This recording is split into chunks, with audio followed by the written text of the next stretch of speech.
Have you ever felt too affected by what others think? Have you ever had the feeling that a word, a look, or even someone's silence was enough to take away your peace? If the answer is yes, know that you are not alone. All of us, at some point in life, have become hostages to the opinion of others, to criticism, to judgment, to external expectations that try to shape who we should be. But what if there was a way to change that? What if it were possible to build a mind so strong, so centered, that nothing, absolutely nothing, could take you off track? Imagine going through the ups and downs of life with serenity, to be like a rock in the middle of the storm. Unshakable. No problem. Free. In this video, we'll dive into profound teachings inspired by the wisdom of Carl Jung, one of the greatest psychology thinkers of the 20th century.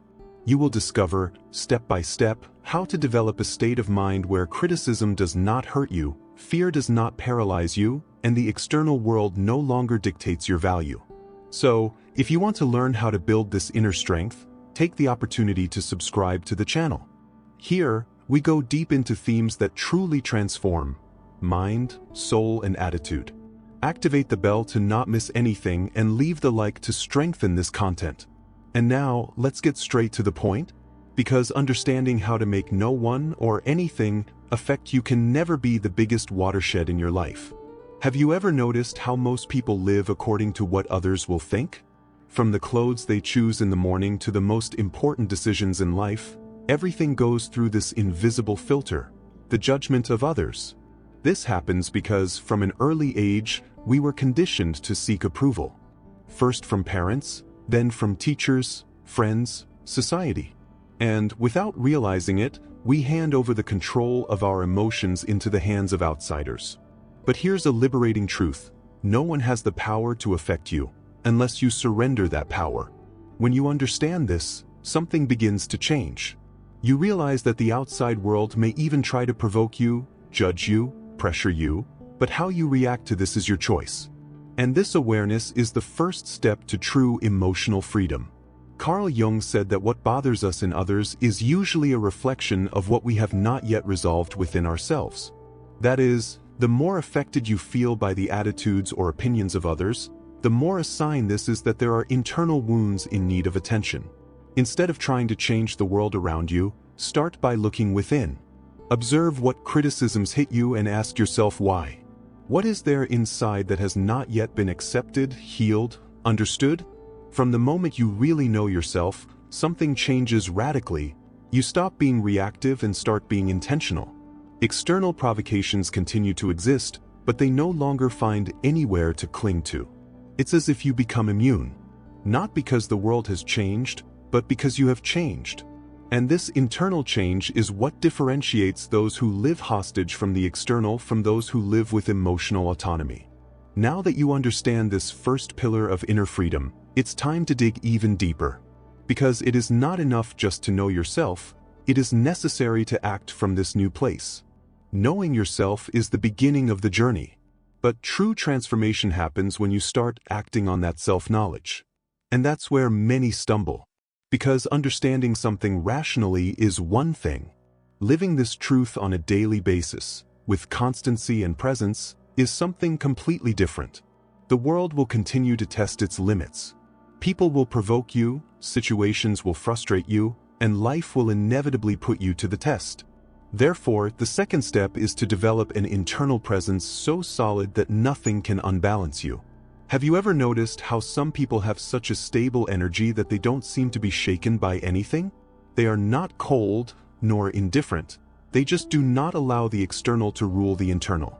This strength comes from a quiet but powerful practice: constant self-observation. Jung taught us that we are often guided by parts of us that we do not even know. They are our complexes, our shadows, our unconscious fears. And when these parties are in charge, any criticism, rejection, or annoyance turns into an emotional storm.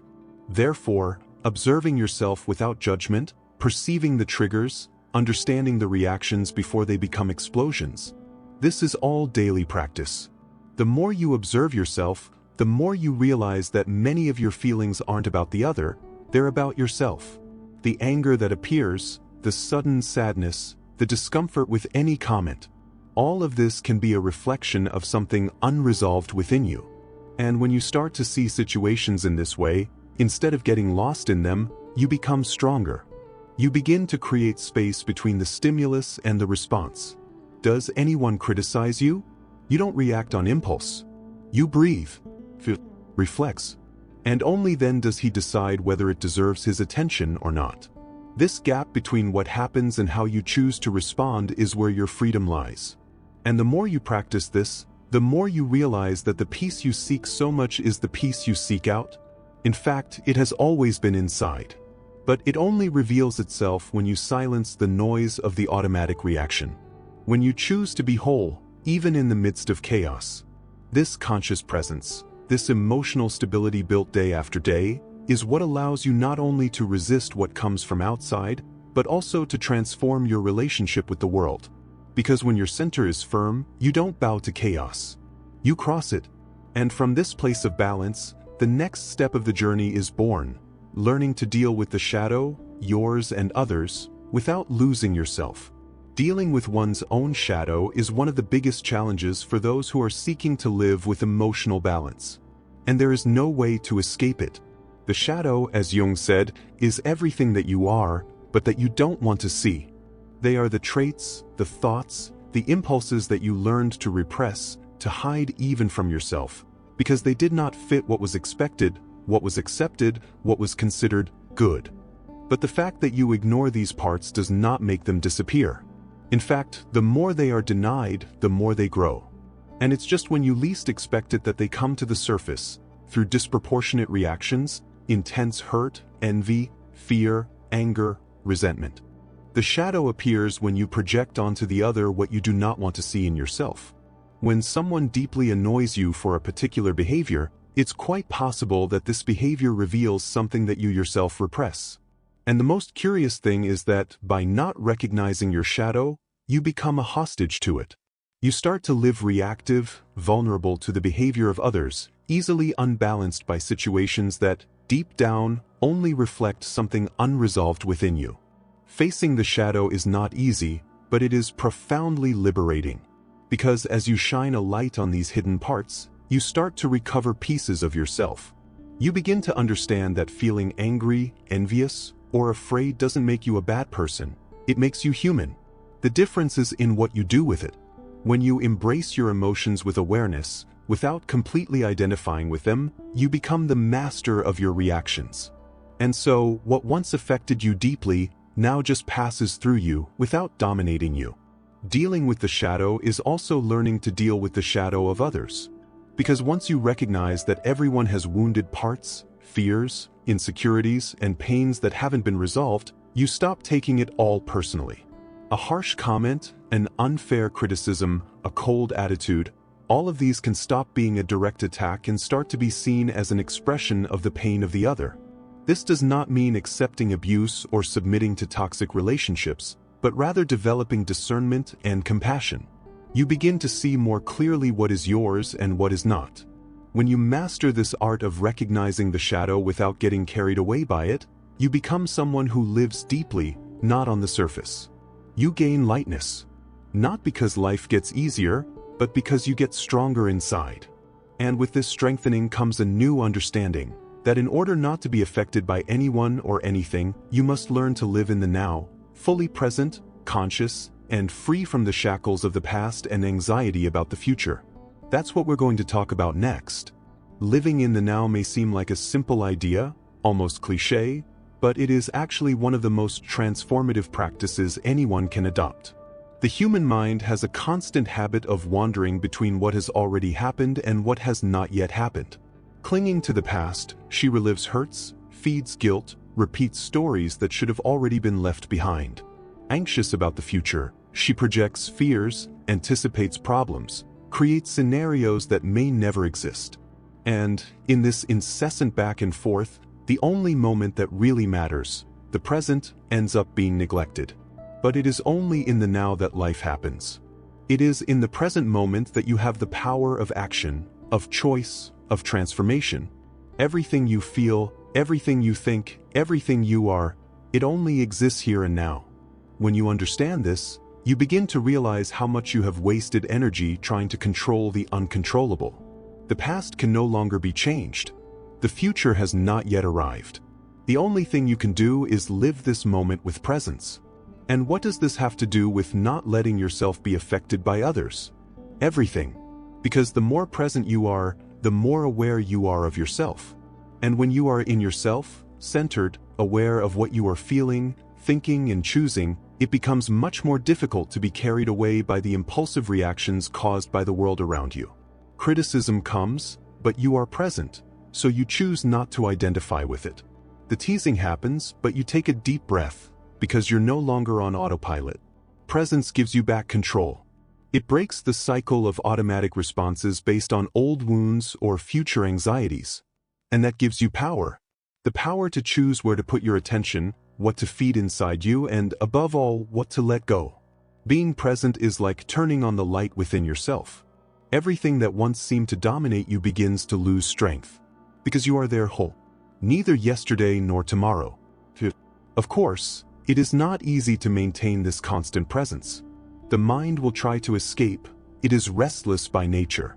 But each time you bring it back, each time you take a deep breath and anchor yourself in the present moment, you are empowering this new way of living. And over time, this becomes more natural. You begin to notice the little things, to feel more gratitude, more clarity, more lightness.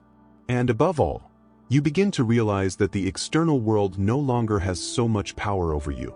Living in the now is the turning point. It is the space where true transformation happens. And when you learn to live like this, with presence, awareness, and tranquility, you open yourself to a new state of being, one where peace does not depend on what happens outside, but is built inside, moment after moment. And it is in this state that the last and deepest stage of this journey flourishes: detachment. Detachment is perhaps the highest expression of emotional freedom. It is not about indifference, coldness, or lack of feeling, quite the contrary. True detachment is born of conscious love, inner maturity, and full trust in life. It happens when you truly understand that you have no control over what others think, feel, or do. You only have control over yourself, and that's enough. When you begin to live with presence, as we saw earlier, you become stronger in the now. And from this strengthening, the impulse to let go naturally arises. Letting go of control, letting go of the need for approval, letting go of the desire to be right, to be understood all the time. Letting go is not giving up. It is trusting. It's understanding that life flows better when you're not constantly trying to force your ways, hold people back, or maintain situations that no longer make sense. Jung taught us that the ego wants to control everything. He wants to ensure security, predictability, stability. But the soul wants to grow. And to grow, she needs to let go. You need to free yourself from the bonds that the ego has built for fear of losing, suffering, being rejected. Detachment happens when you stop fighting the natural flow of things and start collaborating with it. When he understands that what is true remains, and what goes away, he teaches. Detaching yourself from people, expectations, old roles that no longer represent you, all of this requires courage. Because it requires trusting in the invisible. It requires believing that by letting go of what no longer serves, you are making room for the new. And this new often does not arrive immediately. He asks for patience, orders delivery.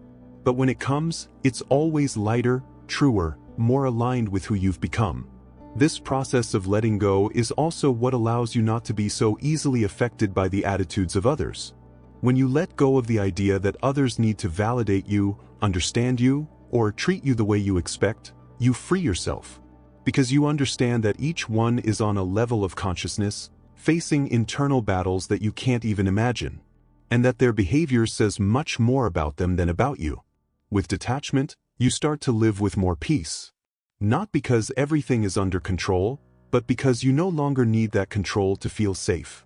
You are anchored in something deeper, something that does not depend on external tides. And it is at this point in the journey that true emotional immunity begins to blossom, not as a rigid armor, but as a firm lightness, which allows you to live with an open heart, but without losing yourself. Now that we have gone through all these steps, it is time to gather these pieces and understand in a clear and practical way, how to integrate them into your daily life. Let's go to the conclusion. We have reached the end of this journey, and perhaps now you are seeing more clearly something that has always been within your reach, but that for a long time seemed distant: the ability to live in peace, even when the outside world insists on stirring up storms. Not being affected by anyone or anything doesn't mean becoming a cold or disconnected person. It actually means becoming someone who is deeply aware, centered, and whole. You have seen that it all starts with self-knowledge. Understand who you are, recognize your pains, your reactions, your shadows. Then comes the practice of presence, the habit of being in the now, with attention and intention. From this, the discernment is born not to identify with external provocations, and finally, the detachment that allows you to let go of what no longer makes sense, including the idea that others need to act the way you expect. These steps are not magical, nor are they immediate. They are a process, a path that is built with daily choices, with practice, with patience. But every small advance on this journey brings you closer to a freedom that no praise, no criticism, no approval or rejection can take away. Because this freedom is born within. And when she is born, everything changes. You stop reacting on automatic, you stop being controlled by unconscious fears, and you start living with more lightness, more clarity, and more truth. The people around you may still be the same, but the way you deal with them will be different. You will no longer be trying to prove anything, nor will you be trying to protect yourself from everything. Is it just being with presence, with strength, and with peace?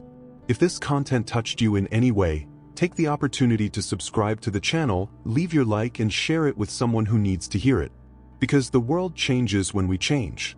And the greatest transformation you can experience begins when you choose, every day, to be your own center. The peace you seek is not outside. It is and always has been inside you.